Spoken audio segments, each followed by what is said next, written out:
Hello students, मैं अंकित गोयल आप सबका स्वागत करता हूं। आज हम स्टैंडर्ड 10th इंग्लिश मीडियम के सब्जेक्ट कंप्यूटर में chapter number 12 using IO operations part 1 के बारे में डिस्कस करेंगे। तो चलिए स्टार्ट करते हैं। सबसे पहला टॉपिक है input output operations, that is IO operations. All programming languages allows to read input known as input operation and to write output known as output operations। तो हर एक प्रोग्रामिंग लैंग्वेज के अंदर आप वहां पे इनपुट को रीड कर सकते हो। जो भी आपने इनपुट करा वो जिस फंक्शन से आप वहां पे रीड कर सको उसको हम यहाँ पे इनपुट ऑपरेशन के नाम से जानेंगे, और सेम चीज वहां पे आप आउटपुट को राइट कर सकोगे, और जिस फंक्शन की हेल्प से आप वहां पे आउटपुट को राइट कर सको उसको हम यहाँ पे आउटपुट ऑपरेशन यानी कि उस फंक्शन को हम यहाँ पे आउटपुट ऑपरेशन के नाम से जानेंगे। इनपुट और output operations are more popularly known as IO operations. तो जो यहाँ पे इनपुट एंड आउटपुट ऑपरेशंस है उसको हम यहाँ पे जनरली IO ऑपरेशन के नाम से जानते हैं। The C language does not have any built in statement to perform IO operation. तो सी लैंग्वेज के अंदर IO ऑपरेशन को परफॉर्म करने के लिए यहाँ पे कोई भी इनबिल्ट स्टेटमेंट यानी कि कोई भी ऐसा फंक्शन वहां पे इनबिल्ट नहीं है। They are carried out by the standard input output built-in library functions। तो यहाँ पे C लैंग्वेज के अंदर इनपुट आउटपुट ऑपरेशन को परफॉर्म करने के लिए C लैंग्वेज के अंदर जो लाइब्रेरी फंक्शन अवेलेबल है उस लाइब्रेरी फंक्शंस का यूज कर हमें यहाँ पे इनपुट या फिर आउटपुट ऑपरेशन परफॉर्म हम यहाँ पे कर सकते हैं। In a C, there are various functions to perform IO operations such as a getChr function, getCh function, getC function, gets function, scanf function, printf function, putchar function, put function and puts function etc। तो यहाँ पे C language के अंदर बहुत सारे IO functions available है, जिसमें से हम यहाँ पे कुछ देखेंगे कि जिसके नाम है getChr, getch, gets, getC, scanf, printf, putchar, puts etc। सारे फंक्शन के बारे में हम डिटेल में देखेंगे। Second topic is inbuilt input function। So there are two basic ways to give input to a variable in a C program। तो C program के अंदर आप यहाँ पे दो अलग अलग तरीके से वेरिएबल को इनपुट यानी कि वैल्यू को असाइन करा सकते हो। They are first one is to use assignment operator, for example number is equal to 5। तो सबसे पहला तरीका है कि आप यहाँ पे असाइनमेंट ऑपरेटर का यूज कर पर्टिकुलर वेरिएबल को वैल्यू असाइन करा दो, जैसे कि एग्जांपल में दिया गया कि नंबर इज इक्वल टू 5। तो यहाँ पे 5 वो वैल्यू हो जाएगी, नंबर वो हमारा एक वेरिएबल है और इज इक्वल टू के साथ हमने वैल्यू असाइन करा दी। And the second one is to read data from the user during execution of a program. तो जब भी हम प्रोग्राम का एग्जीक्यूशन करें तब हम वहां पे क्या करें, पर्टिकुलर वेरिएबल की वैल्यू असाइन करेंगे। For this we have to use any inbuilt function related to input operation। और जब हम यहाँ पे एग्जीक्यूशन के दौरान हम यहाँ पे वैल्यू को रीड कराने जाए यूजर से, तब हम यहाँ पे कोई ना कोई इनबिल्ट फंक्शन के साथ हमें यहाँ पे इनपुट ऑपरेशन परफॉर्म करना पड़ेगा। एक नोट याद रखनी है कि input in a program can be possible through any of the input devices like keyboard, mouse etcetera. तो यहाँ पे आप इनपुट डिवाइसेस की मदद से आप यहाँ पे इनपुट इंसर्ट कर सकते हो, और इनपुट डिवाइसेस जैसे कि कीबोर्ड और माउस की मदद से यहाँ पे इनपुट आप इंसर्ट करा सकते हो। To use any inbuilt functions from a C library, there is a need to include respective library of that functions in the beginning of the program। अगर आपको यहाँ पे इनबिल्ट फंक्शन का यूज करना है जो ऑलरेडी सी लाइब्रेरी के अंदर अवेलेबल है, तो जो भी आप प्रोग्राम बना रहे हो प्रोग्राम के स्टार्टिंग के अंदर आपको वहां पे वो फंक्शंस यूज करने पड़ेंगे, यानी कि वो आपको वहां पे डिनोट करने पड़ेंगे, वो स्टेटमेंट आपको वहां पे लिखना पड़ेगा जिस फंक्शन को आपको यूज करना है सी लाइब्रेरी में से। तो उस फंक्शन को आपको वेरी फर्स्ट प्रोग्राम के अंदर लिखना पड़ेगा। The syntax for including standard input output function library file is has include और एंगुलर ब्रैकेट के अंदर stdio.h। तो जो भी फंक्शन है जो सी लाइब्रेरी के अंदर अवेलेबल है उसको यहाँ पे कैसे इंक्लूड कराएंगे, तो उसका यहाँ पे हमें एक एग्जांपल दिया गया है जिसकी सिंटैक्स है कि एक यहाँ पे एक लाइब्रेरी फंक्शन बताया गया है कि हैज इंक्लूड एंगुलर ब्रैकेट के अंदर stdio.h। तो यहाँ पे ये एक लाइब्रेरी फंक्शन है। तो जहां पे देखें कि इस सिंटेक्स को हम एक्सप्लेन करें तो first one is the name stdio.h stands for the standard input output header file.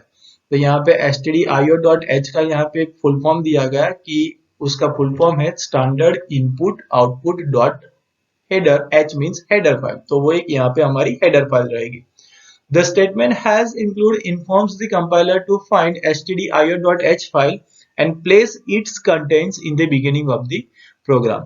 तो जो यहाँ पे आगे हमने has include जो लिखा हुआ है वो यहाँ पे कंपाइलर को यानी कि सी कंपाइलर को वो इन्फॉर्म करेगा कि सी लाइब्रेरी में से आप यहाँ पे stdio.h नाम की एक फाइल ढूंढो और इस फाइल के अंदर जो भी कंटेंट्स है वो कंटेंट को यहाँ पे प्रोग्राम के शुरुआत में आप वहां पे रख दो।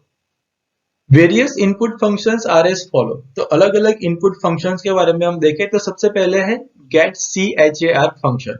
तो one of the simplest way to read a character at the time of execution of a C program is to use a get char function. तो यहाँ पे सबसे इजी तरीका है कि पर्टिकुलर कोई ना कोई एक कैरेक्टर को आपको अगर यहाँ पे रीड कराना हो यानी कि एक ही कैरेक्टर को आपको एक्सेप्ट कराना हो तब जाकर आप यहाँ पे गेट char फंक्शन का यूज कर सकते हो। The syntax for get char is as follow: variable underscore name is equal to get char function। तो उसके लिए get char की syntax यहाँ पे है कि variable underscore name is equal to get char। Here variable underscore name can be any valid C variable name with char as a data type।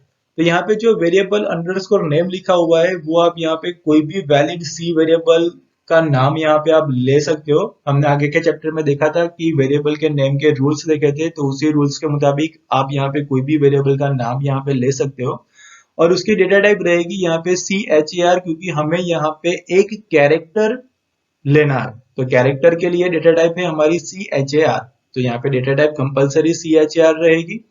The get char function has no parameter. It just reads single character input every time when it is called।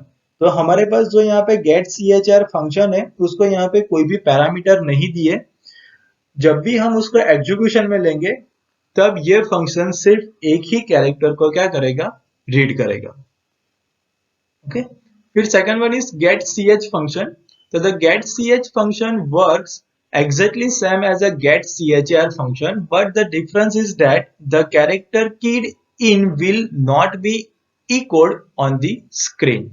तो यहाँ पे जो get ch function है वो exactly get char function के जैसे ही काम करेगा, मगर सिर्फ एक ही डिफरेंस है कि जो भी हम यहाँ पे कैरेक्टर इंसर्ट कराएंगे कीबोर्ड के थ्रू वो कैरेक्टर स्क्रीन के ऊपर डिस्प्ले नहीं होगा।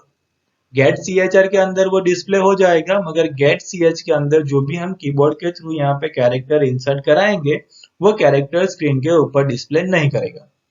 This function is useful when we don't want to show a character type by the user on screen. तो ये फंक्शन का हम यूज कब करेंगे कि जब भी यूजर्स के थ्रू अगर कोई कैरेक्टर इंसर्ट होता है तो वो कैरेक्टर हमें स्क्रीन पे ना दिखाना हो, तब जाकर हम यहाँ पे गेट ch फंक्शन का यूज करेंगे। फिर third one is get c function। Like get char function and get ch function, get c function also reads a single character, but the difference is that get c function reads a character from a file instead of standard input devices।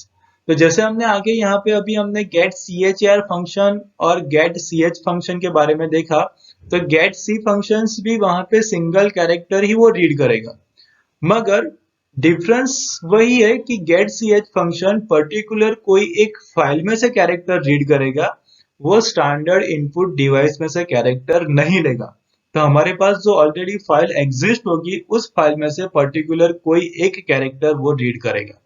Okay, तो यहाँ पे standard input device से character insert करने की जरूरत नहीं है, ये रीड उससे नहीं करेगा। फिर fourth one is gets function. तो group of character is known as a string.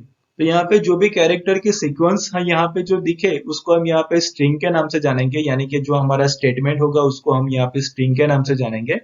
Gets function is used to read a string. The particular string को रीड करने के लिए हम यहाँ पे गेट्स फंक्शन का यूज करेंगे। इन a C, strings are enclosed within a double quote and each string ends with a null character। तो सी लैंग्वेज के अंदर जो भी हम स्ट्रिंग यहाँ पे इंसर्ट करेंगे वो स्ट्रिंग डबल कोट के अंदर लिखी जाएगी और हर एक स्ट्रिंग के एंड में एक नल कैरेक्टर होगा और वो नल कैरेक्टर है /0 करके, तो वो यहाँ पे स्ट्रिंग का एंड बताएगा जो भी हमारा नल कैरेक्टर है वो। The syntax for gets is as follow, तो गेट्स फंक्शन की यहाँ पे सिंटेक्स है कि गेट्स और ब्रैकेट के अंदर वेरिएबल अंडरस्कोर नेम, तो यहाँ पे गेट्स फंक्शन की सिंटेक्स है, तो गेट्स फंक्शन का यूज करके ब्रैकेट के अंदर कोई भी वेरिएबल का नाम वहां पे लिख देना है। फिर next point is formatted input. The above function get chr function, get ch function, get c function, etc. can be used to read only a single character at a time, whereas gets function can be used to read multiple characters until user press the enter key. तो हमने अभी आगे देख लिया कि get chr function कैसे काम करेगा, get ch फंक्शन कैसे काम करेगा, get c फंक्शन कैसे काम करेगा, एक्सेट्रा सारे फंक्शन के बारे में देखा कि वो एट ए टाइम सिर्फ एक ही कैरेक्टर को रीड करता है। मगर हम जब गेट्स फंक्शन की बात करें तो वो गेट्स फंक्शन यहाँ पे मल्टीपल कैरेक्टर रीड करता है, जब तक यूजर्स एंटर की प्रेस ना करे तब तक वो कैरेक्टर रीड करता जाएगा।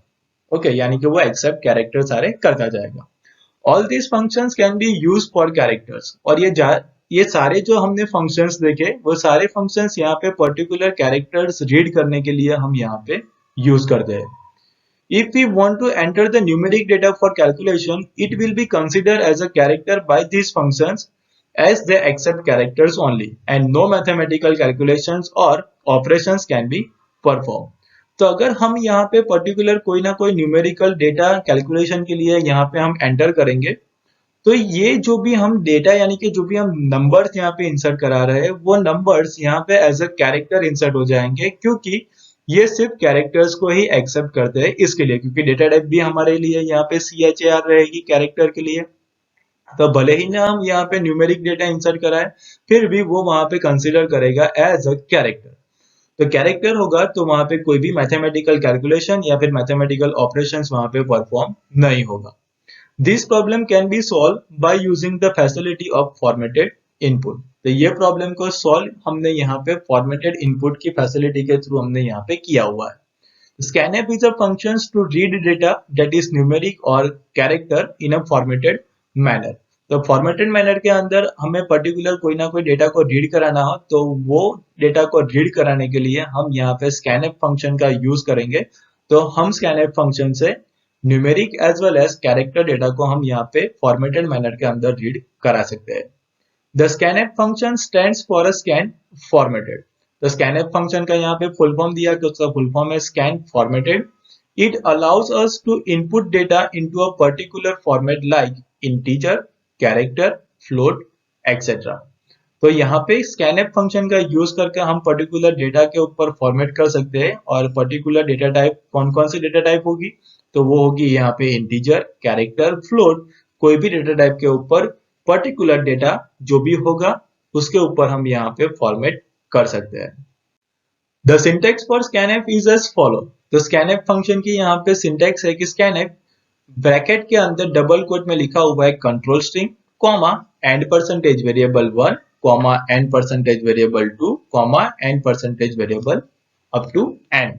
Okay, so here the control string specifies the data format in which values of variables are to be stored। तो यहाँ पे जो भी डबल कोट के अंदर कंट्रोल स्ट्रिंग लिखी हुई है उसका मतलब ये रहेगा कि जो भी हमें यहाँ पे वैल्यू होगी डेटा की, उस पर्टिकुलर वैल्यू को एज अ डेटा के रूप में स्टोर करने के लिए हम यहाँ पे कंट्रोल स्ट्रिंग का यूज करेंगे, यानी कि जो उसकी डेटा टाइप होगी उसके मुताबिक हम यहाँ पे उसका कंट्रोल स्ट्रिंग के अंदर उसको स्पेसिफिकेशन में लेंगे। फॉर एग्जांपल डबल कोट के अंदर लिखा %c, %d, यानी कि कंट्रोल स्ट्रिंग के अंदर अगर हमारे पास जो कैरेक्टर डेटा टाइप होगी तो कंट्रोल स्ट्रिंग के अंदर हम वहां पे लिखेंगे %c। अगर हमारे पास इंटीजर डेटा टाइप होगी, अगर उसको हमें वहां पे वो स्टोर कराना है तो वो स्टोर कराने के लिए हम यूज करेंगे वहां पे %d। ओके, तो कंट्रोल स्ट्रिंग की जगह पर हम यहाँ पे कोई ना कोई फॉर्मेट स्पेसिफायर लिख सकते हैं। Here first input is of type char and the second input is of type integer। तो यहाँ पे जो %c लिखा हुआ है वो यहाँ पे हमारा कैरेक्टर के लिए हमने लिखा हुआ है, that is our data type is char, and the second input जो लिखा हुआ है %d वो हमारा integer data type के लिए हमने लिखा हुआ है।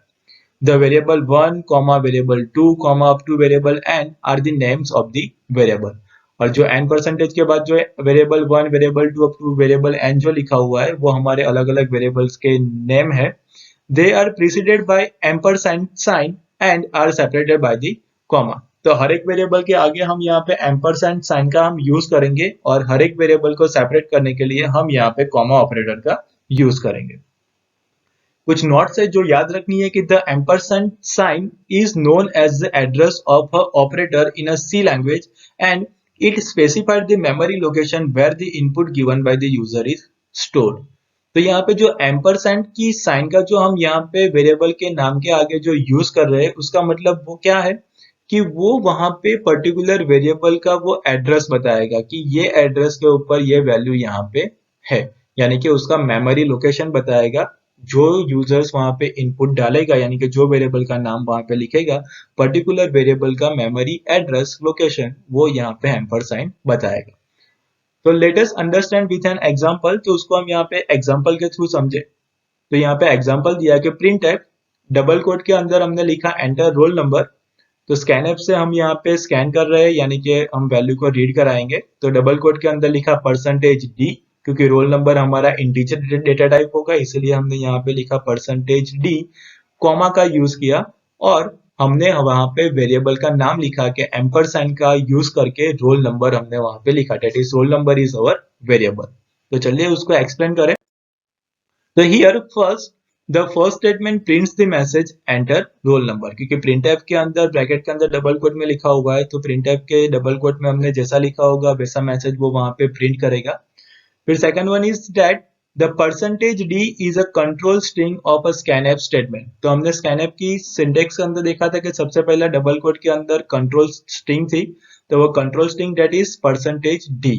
Percentage D refers to the integer data format और हमारा डेटा टाइप वहां पे इंटीजर था तो वो परसेंटेज डी रिफर करेगा यहाँ पे इंटीजर डेटा फॉर्मेट को. फिर third one is the value enter by the user into an percentage roll number will be store in a computer memory as follow. तो जो भी वहां पे यूजर्स के द्वारा रोल नंबर की जो वैल्यू डाली जाएगी यानी कि जो पूछा गया है कि एंटर रोल नंबर तो ये हम यहाँ पे कोई ना कोई रोल नंबर एंटर करेंगे. तो वो रोल नंबर कंप्यूटर की मेमोरी के अंदर कहाँ स्टोर होगा कैसे स्टोर होगा उसके बारे में देखें. तो वो यहाँ पे है एक्सप्लेनेशन कि वेरिएबल नेम. तो हमारा वेरिएबल नेम यहाँ पे रहेगा रोल नंबर.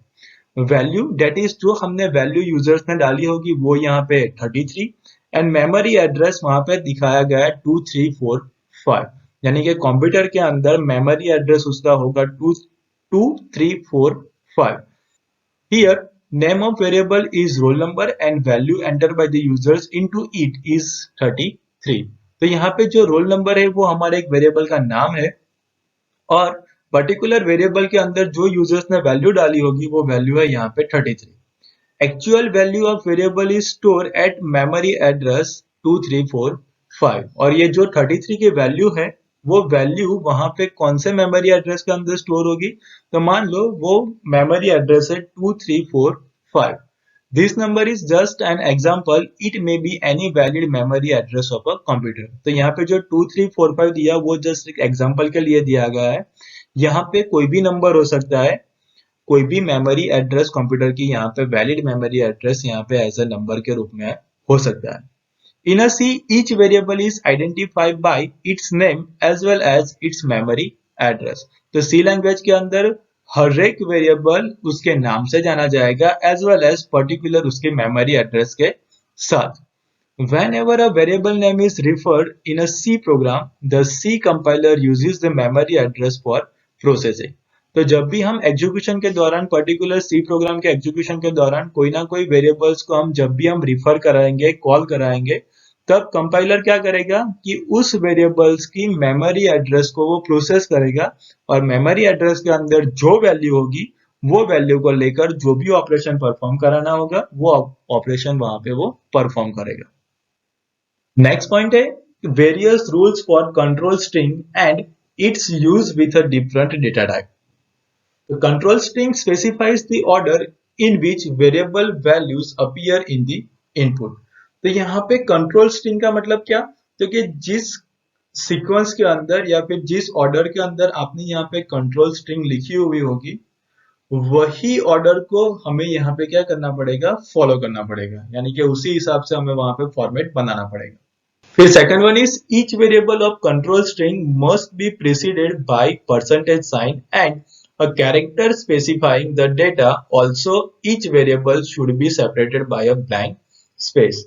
तो यहाँ पे जो भी कंट्रोल स्ट्रिंग होगी, हर एक कंट्रोल स्ट्रिंग को हमें यहाँ पे परसेंटेज के सिंबल के साथ स्टार्ट करना है, ओके। और हर एक कंट्रोल स्ट्रिंग के बीच में हमें यहाँ पे एक ब्लैंक स्पेस देनी है, यानी कि परसेंटेज सी फिर ब्लैंक स्पेस परसेंटेज डी, वैसे करके आप यहाँ पे आगे कंटिन्यू करा सकते हो। The control string has a general format. Control string के लिए हम यहाँ पे एक जनरल फॉर्मेट भी ले सकते हैं, जैसे कि परसेंटेज एल पी। तो here L refers to an integer number. तो यहाँ पे जो एल लिखा हुआ है वो यहाँ पे एक इंटीजर नंबर हो सकता है, specifying the total position in which the variable value to be printed. और इंटीजर नंबर मीन्स व्हाट, कि यहाँ पे वो एक टोटल पोजीशन स्पेसिफाई करेगा कि यहाँ पे वेरिएबल के अंदर जो भी वैल्यूज लिखी हुई है उस वैल्यू में से यहाँ पे कितने नंबर की वैल्यू आपको प्रिंट करानी है। फॉर एग्जांपल अगर 5 डिजिट्स की वैल्यू वहां पे है मगर सिर्फ आपको वहां पे सिर्फ 3 ही प्रिंट करानी है, तो एल की जगह पर आपको लिख देना है वहां पे 3, तो सिर्फ 3 ही वैल्यू प्रिंट होगी, बाकी की 2 प्रिंट नहीं होगी। In short, it represents the field with and P refers to the type of variable. तो इन शॉर्ट हम L का यहाँ पे टूक में समझे, शॉर्ट में समझे, तो यहाँ पे L का मतलब क्या रहेगा कि पर्टिकुलर डेटा की वो विथ मानी जाएगी, एंड जो हमारा P है वो P क्या है, तो हमारा वेरिएबल का टाइप, यानी कि हमारा डेटा टाइप कौन सा है वो। For example percentage 3D means 3 digit value will be allowed to enter in the declared variable. तो यहाँ पे परसेंटेज 3D का मतलब क्या रहेगा कि वहां पे जो भी वेरिएबल डिक्लेयर किया गया है उस वेरिएबल के अंदर यहाँ पे सिर्फ 3 ही डिजिट वैलिड है, ओके। फिर fourth one is there are various format specifier for various types of data. तो अलग अलग डेटा टाइप्स के बारे में यहाँ पे अलग अलग फॉर्मेट स्पेसिफायर है। For example percentage C for character data type, percentage D for integer data type etcetera. तो एग्जांपल में देखा था, हमने आगे भी देखा कि परसेंटेज सी का यूज हम यहाँ पे कैरेक्टर डेटा टाइप के लिए करेंगे, परसेंटेज डी का यूज हम यहाँ पे इंटीजर डेटा टाइप के लिए करेंगे, और बाकी अलग अलग जितनी भी डेटा टाइप्स हमने देखी थी आगे के चैप्टर्स में वो सारी डेटा टाइप्स के बारे में अलग अलग यहाँ पे फॉर्मेट स्पेसिफायर है। When control string contains length along with a data type, the C compiler either reads the number of characters or number specified as length or reads the data till it encounters the blank space. तो यहाँ पे जब भी हम control string के साथ अगर हम वहां पे लेंथ भी इंडिकेट करें तो कंपाइलर क्या करेगा, तो वो उसकी लेंथ तक जब तक वो जो भी नंबर्स होंगे या फिर कैरेक्टर्स होंगे और जब तक वहां पे वो ब्लैंक स्पेस नहीं आएगी तब तक वो डेटा क्या करेगा, रीड करेगा। यानी कि इन तीनों में से कोई भी जो भी पहला आएगा तब तक वो क्या करेगा, रीड करता जाएगा। यानी कि जितनी लेंथ हमने दी होगी उतनी लेंथ तक कैरेक्टर्स या फिर नंबर्स को रीड करता जाएगा, या फिर ब्लैंक स्पेस नहीं आती तब तक वो क्या करता जाएगा, कंपाइलर वो रीड करता जाएगा। अगर लेंथ जितनी थी उतनी दी दी उतने रीड कर लिए तो वो वहां पे स्टॉप हो जाएगा, या फिर ब्लैंक स्पेस आ गई तो वो वहां पे स्टॉप हो जाएगा। जैसे कि एग्जांपल के थ्रू समझे तो एग्जांपल है कि इंटीजर मार्क्स 1 कॉमा मार्क्स 2, यानी कि हमने दो वेरिएबल्स यहाँ पे डिक्लेयर किए इंटीजर डेटा टाइप के साथ मार्क 1 एंड मार्क 2। उसको हम रीड कराएंगे स्कैनफ फंक्शन के साथ कि स्कैनफ डबल कोट के अंदर लिखा percentage 2D space percentage 4D, यानी कि कंट्रोल स्ट्रिंग की जो हमारे सिंटेक्स देखी थी उसी के साथ हमने स्पेस के साथ यूज किया, और कॉमा करके एम्परसैंड का यूज कर मार्क 1 कॉमा एम्परसैंड का अगेन यूज करके किया मार्क 2, यानी कि दो वेरिएबल्स एम्परसैंड के साइन के साथ हमने यहाँ पे लिख दिए। तो during execution of the about statement if users enter 70 1 2 3 4 then it will be shorted as mark 1 is equal to 70 and mark 2 is equal to 1 2 3 4।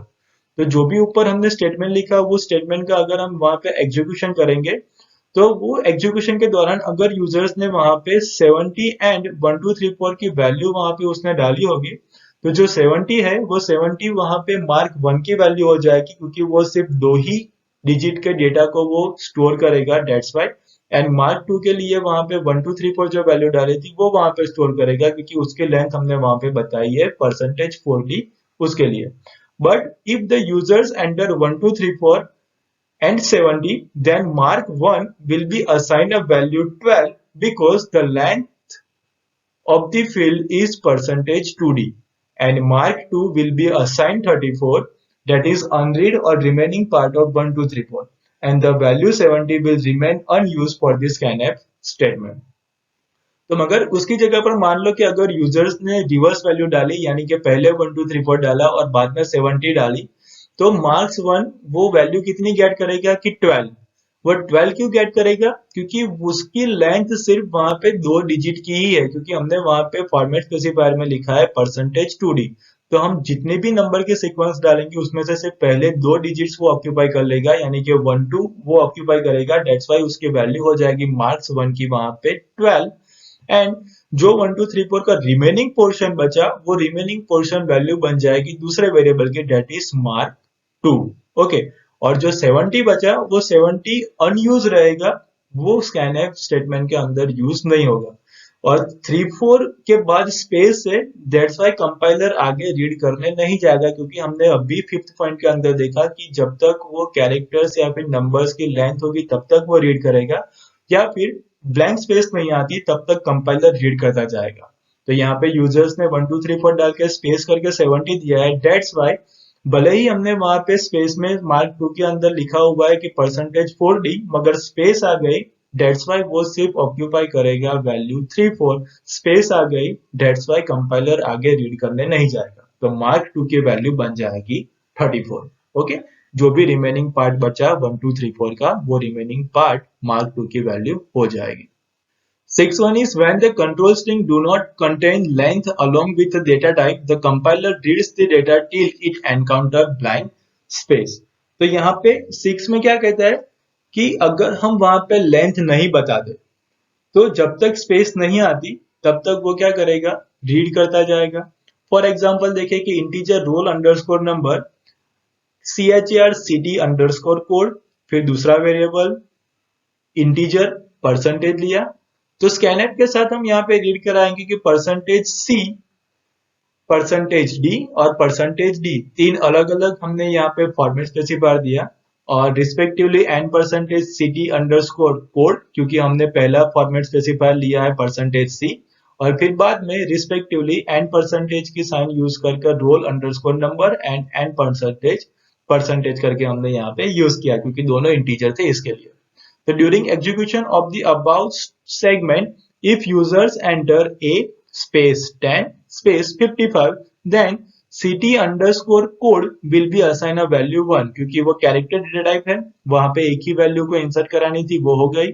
Role underscore number will be assign a value 10, तो जो हमारा roll number होगा उसके लिए 10 हो जाएगी, और percentage के लिए यहाँ पे 55 हो जाएगी, क्योंकि हमने यहाँ पे लेंथ असाइन नहीं की. तो जब तक स्पेस नहीं आएगी तब तक वो रीड करता जाएगा. नेक्स्ट है 7th one, the compiler stops reading the value as soon as it encounters as invalid character in a particular value. तो यहाँ पे कंपाइलर रीड करने का स्टॉप कब करेगा? जब तक वो इनवैलिड कैरेक्टर नहीं आएगा पर्टिकुलर वैल्यू के अंदर, तब तक वो क्या करेगा, रीड करेगा. और जब उसको इनवैलिड कैरेक्टर मिल जाएगा तब वो क्या करेगा, वहां पे रीड करना स्टॉप कर देगा. जैसे कि एग्जांपल में देखें तो integer roll underscore number CHAR CD underscore code integer percentage. तब हम यहाँ पे स्कैनफ में देखें कि percentage C, percentage D, comma and percentile CD underscore code, ampersand roll number and ampersand percentage.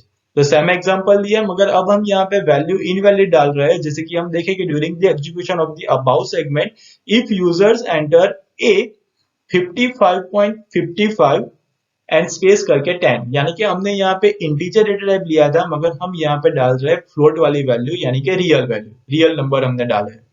तो फर्स्ट हम देखें कि CD underscore code will be assign a value A, क्योंकि वो सही है, एक ही कैरेक्टर होगा तो वो वहां पे A वहां पे असाइन हो जाएगा.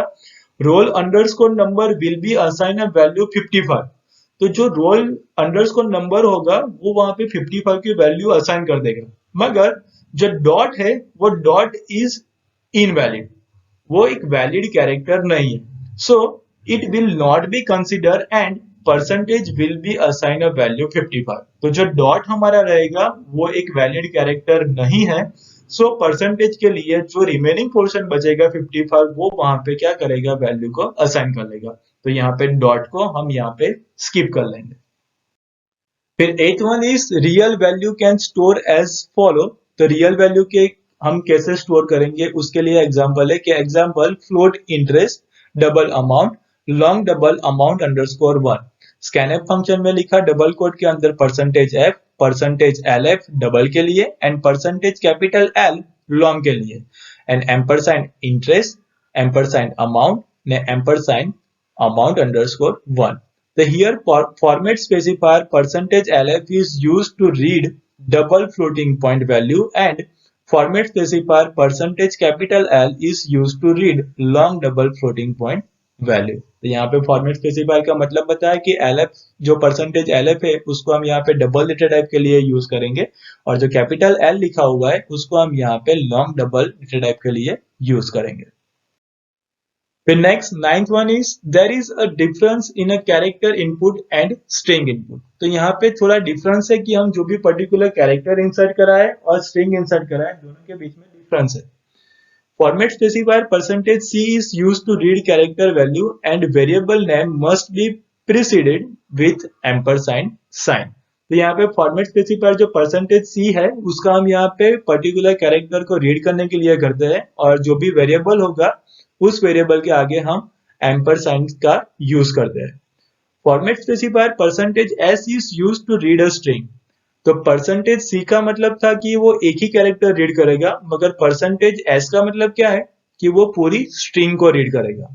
Also while reading a string using a scanf ampersand is not required with a variable name. तो जब आप यहाँ पे स्कैनएफ के अंदर पूरी स्ट्रिंग को रीड करने जाओ तब वहां पे एम्परसाइन का यूज करना जरूरी नहीं है। Percentage S specification terminates it's reading when blank space encounter in input. तो यहाँ पे परसेंटेज एस का मतलब क्या है कि जहां पे भी ब्लैंक स्पेस मिलेगी तब वो आगे रीड करना कंपाइलर क्या कर देगा, बंद कर देगा। जैसे कि एग्जांपल के थ्रू देखें कि CHAR C1, C2 दो वेरिएबल्स यहाँ पे लिए, फिर CHAR CT करके हमने 20 का एक एरे क्रिएट किया जिसके बारे में हम नेक्स्ट चैप्टर में देखेंगे। Scanf percentage C and percentage S. तो यहाँ पे हमने यहाँ पे लिखा हुआ है तीनों फॉर्मेट स्पेसिफायर, कॉमा करके हमने जो पहला डेटा टाइप था C1 के लिए वहां पे एम्परसाइन C1 किया, कॉमा एम्परसाइन C2 यानी कि दो वेरिएबल्स वहां पे हमने CHR के लिए कर दिए जो एक एक कैरेक्टर एक्सेप्ट करेगा। मगर अब CD की बात करो तो हमने वहां पे सिर्फ सिंपल लिखा हुआ है CD, यहाँ पे एम्परसाइन साइन का यूज नहीं किया। So during the execution of the above segment, if users enter A space B space Gandhinagar, then C1 will be assign a value 1 क्योंकि वो एक ही कैरेक्टर एक्सेप्ट करेगा तो वो एक ही वैल्यू ले लेगा। C2 will be assign a value B, CD will be assign a value Gandhinagar. The word Nagar will be ignored by the scanf statement as percentage S specification terminates its reading at space after Gandhinagar. तो यहाँ पे जो भी city की value होगी वो यहाँ पे उसको मिल जाएगी, मगर जो भी नगर लिखा हुआ है वो वहां पे क्या हो जाएगा, स्कैनएफ फंक्शन वो टोटली इग्नोर कर देगा क्योंकि स्पेस के बाद वो रीड नहीं करेगा। तो सिर्फ यहाँ पे सिटी की वैल्यू वहां पे असाइन हो जाएगी सिर्फ गांधी, और स्पेस के बाद जो लिखा हुआ है वो टोटली स्कैनएफ फंक्शन क्या करेगा, इग्नोर करेगा। The 10th one is when scanf function is reading a different types of data like integer, float, char, string, etc. values, we have to make sure that input data item must match with the control specification of scanf in order and data type. तो जब scanf function के through हम अलग अलग data type को हम अगर वहां पे वैल्यूज को एक्सेप्ट कराने जाए जैसे कि इंटीजर, फ्लोट, कैर, स्ट्रिंग, तो वहां पे जो भी उसकी सीक्वेंस है यानी कि जिस फॉर्मेट के अंदर हमने फॉर्मेट स्पेसिफायर लिखे हुए होंगे उसी सीक्वेंस के मुताबिक आपको वहां पे वेरिएबल डिक्लेयर बाद में कराने पड़ेंगे। इन शॉर्ट वही है। एग्जांपल के थ्रू देखें कि एग्जांपल है integer roll number, CHR grade, comma name 30, float percentage. तो हमने देखे कि अलग अलग तीन डेटा टाइप हमने यूज की। अब स्कैनएफ के अंदर देखो कि स्कैनएफ डबल कोट में लिखा परसेंटेज D, सबसे पहला इंटीजर वाला, फिर percentage F that is second one is float, फिर परसेंटेज S एंड परसेंटेज सी। तो वहां पे जब हम वेरिएबल डिक्लेयर करने जाए तो सबसे पहले हमने लिखा हुआ था परसेंटेज डी, तो हमें वहां पे इंटीजर डेटा टाइप का जो भी वेरिएबल था वो लिखना पड़ेगा, that is ampersand roll number. फिर हमने वहां पे लिखा परसेंटेज एफ, तो हमें वहां पे जो भी परसेंटेज वेरिएबल जो लिया था वो हमें वहां पे लिखना पड़ेगा। फिर था परसेंटेज एस, यानी कि जो हमारी नेम की स्ट्रिंग थी वो हमें लिखनी पड़ेगी, तो वहां पे simply name. And last one में हमने परसेंटेज सी लिखा हुआ है, यानी कि सिंगल कैरेक्टर, तो वहां पे लिखना पड़ेगा एम्परसैंड का यूज करके ग्रेड। तो during the execution of the above segment if user enter 11 90.55 वानी space A, then 11 will be stored in roll number क्योंकि वो एक इंटीजर वैल्यू है, 90.55 will be stored in a percentage क्योंकि वो फ्लोटिंग पॉइंट है, वानी will be stored in a name क्योंकि वो एक स्ट्रिंग थी, and A will be stored in a grade क्योंकि वो उसका एक सिंगल कैरेक्टर है, इसके लिए वो ए वहां पे स्टोर हो जाएगा। But for same code, if user input 11 Vani space A space 90.55, then the system will give error because user had entered characters while compiler was looking for a floating point number। तो यहाँ पे वो error दिखाएगा क्योंकि 11 जो था वो, चलो मान लो परसेंटेज डी था सबसे पहला, तो वहां पे वो एक्सेप्ट कर लेगा, मगर जब वो वानी पे जाएगा यानी कि वो वानी एग्जीक्यूशन में लेगा, तब वहां पे वो ढूंढेगा परसेंटेज एफ, यानी कि वो फ्लोटिंग पॉइंट नंबर को वहां पे ढूंढेगा, मगर उसको वहां पे मिल रहा है स्ट्रिंग, इसीलिए वो वहां पे क्या करेगा, एरर फाइंड करेगा, क्योंकि उसको वहां पे कोई ना कोई real number, floating point number चाहिए था, मगर वो उसको नहीं मिला, वहां पे उसको स्ट्रिंग मिली, दैट्स व्हाई वहां पे वो एरर जनरेट करेगा। And next 11th is percentage square bracket के अंदर characters facilities of scanf function allows the permissible characters in the input string. तो यहाँ पे स्कैनएफ फंक्शन के अंदर परसेंटेज और ब्रैकेट के अंदर कैरेक्टर्स का जो हम यूज करेंगे, तो वो इनपुट स्ट्रिंग के अंदर जो भी हम कैरेक्टर्स दिखाएंगे वही कैरेक्टर्स को वो क्या करेंगे, एक्सेप्ट करेंगे, यानी कि उसको ही परमिशन देंगे, बाकी को वहां पे परमिशन नहीं देगा। And 12th one is percentage square bracket के अंदर cap symbol and space characters लिखा, that is facility of scanf function terminates the input when any of the characters from the list is encountered। तो वहां पे मतलब क्या है कि स्कैनएफ फंक्शन के अंदर जो हमने यहाँ पे परसेंटेज सिंबल और कैप कैरेक्टर्स जो लिखा हुआ है, तो उसके लिस्ट के अंदर कोई भी कैरेक्टर्स एज ए इनपुट में आता होगा, तो वो क्या करेगा, उसको वहां पे टर्मिनेट कर देगा। ओके यानी कि एज ए इनपुट जब भी हम प्रोसेस करेंगे तब वो इनपुट का क्या हो जाएगा, वहां पे एंड हो जाएगा, जो लिस्ट हमने वहां पे बनाया होगा उसे लिस्ट के रूप में जो कैरेक्टर आया, तो वहां पे एज ए इनपुट वो क्या हो जाएगा, वहां पे एंड कर देगा। तो स्टूडेंट्स ये था कि हमने यहाँ पे अलग अलग इनपुट आउटपुट ऑपरेशन के बारे में देखा, इनबिल्ट इनपुट फंक्शंस के बारे में देखा, एंड फॉर्मेटेड इनपुट के बारे में हमने यहाँ पे डिस्कस किया। तो आई होप कि जो भी आपको पॉइंट समझाए गए, सारे पॉइंट्स के बारे में आपको समझ में आ गया होगा। तो चैप्टर नंबर 12 के पार्ट 2 के साथ हम जल्दी वापस मिलेंगे, तब तक goodbye, take care and thank you all.